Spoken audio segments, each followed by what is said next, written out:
minerais au lieu de continuer à rester dans un état délabré alors que les minerais en provenance de Nyabibwe sont en train de développer de grandes villes à l'étranger. Nous vous remercions, monsieur. Oui. Est-ce qu'il y a une transparence dans la gestion des minéraux? Parce que dans le cadre de la CIRGL et de l'OCDE, nous avons des instruments juridiques qui nous obligent à être transparents et donc à faire la traçabilité des minéraux à partir des sites ou bien des puits jusqu'au point d'exportation. Donc cette traçabilité, voilà maintenant les retombées qui en découlent, c'est-à-dire le développement des communautés riveraines des sites miniers. Savoir ce qui explique votre présence ici. Bon, à Nyabibwe, nous sommes venus dans le cadre de notre projet pour le renforcement du travail des comités locaux de surveillance et de monitoring des sites miniers que nous réalisons avec l'appui de l'Alliance publique-privée par le biais de l'agence américaine Resolve.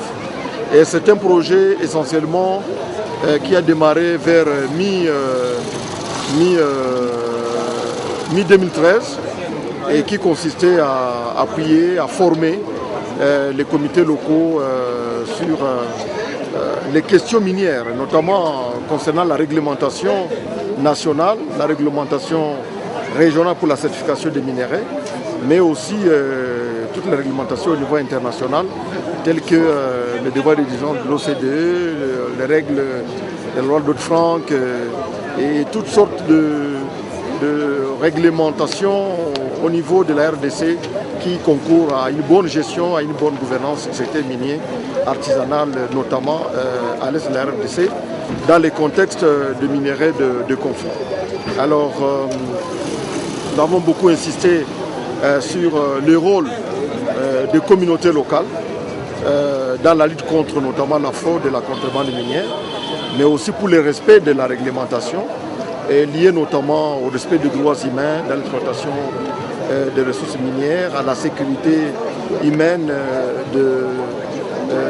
des acteurs, mais également au niveau de la traçabilité des minéraux en respectant toute la chaîne d'approvisionnement des minéraux. Après cette formation, nous avons organisé donc des séminaires de formation, des ateliers ici même à Nyabibwe, mais également à Bukavu pour le groupe thématique mine, mais aussi pour les comités provinciaux de suivi des activités minières. Et maintenant, nous sommes dans une phase plutôt plus pratique où nous remettons du matériel de travail aux comités locaux. Et parmi les problèmes qui ont été soulevés par les comités locaux dans le travail de monitoring, il y a toute la problématique de déplacement. Parce que vous voyez ici, c'est une région montagneuse. Ils parcouraient des centaines de kilomètres à pied. Maintenant, nous avons pensé qu'avec la moto, ils vont pouvoir travailler. Et nous avons appuyé donc 4 comités.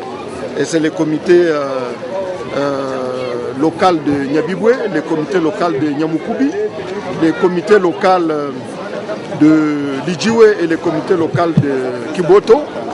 Et qui sont des comités qui sont basés dans des centres au niveau du village, mais qui vont pouvoir surveiller chacun 3 à 4 ou 5 sites miniers pour vérifier si les activités qui se passent dans ces sites sont des activités conformes à la réglementation.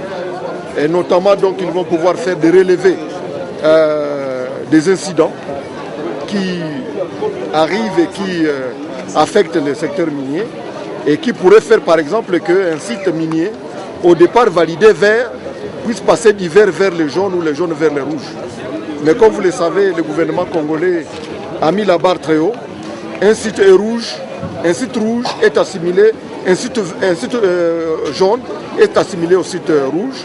Et donc là, il n'y a pas d'exploitation, il n'y a pas d'exportation, il n'y a pas de commerce de minéraux.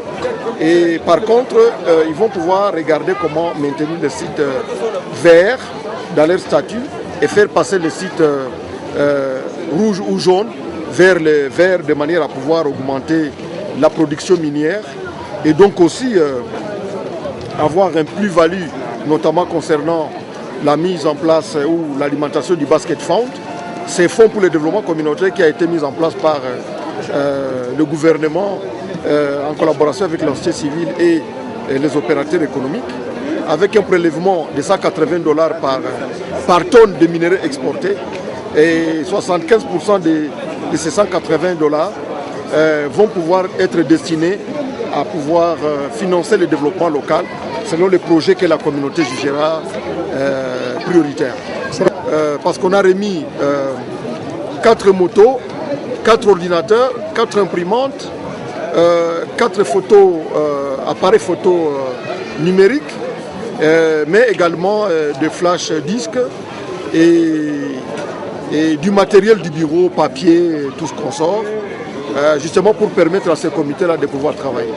Mais le comité local de Numbi, qui est un comité que nous avons pris à mi-chemin, nous l'avons également formé. Nous lui avons donné tous les matériels de bureau, mais également les téléphones, les appareils photo numériques pour alimenter aussi sa base de données. Et ce qui va nous permettre, au cas où nous avons une deuxième phase, de pouvoir également appuyer ce comité de Numbi. Vous savez que Numbi regorge beaucoup de minéraux, mais également étendre le projet sur d'autres territoires pour faire que nos minéraux ne puissent plus continuer à être appelés des minéraux de sang ou des minéraux de conflit, mais plutôt des minéraux de développement, de paix et d'amélioration des conditions de vie de nos populations.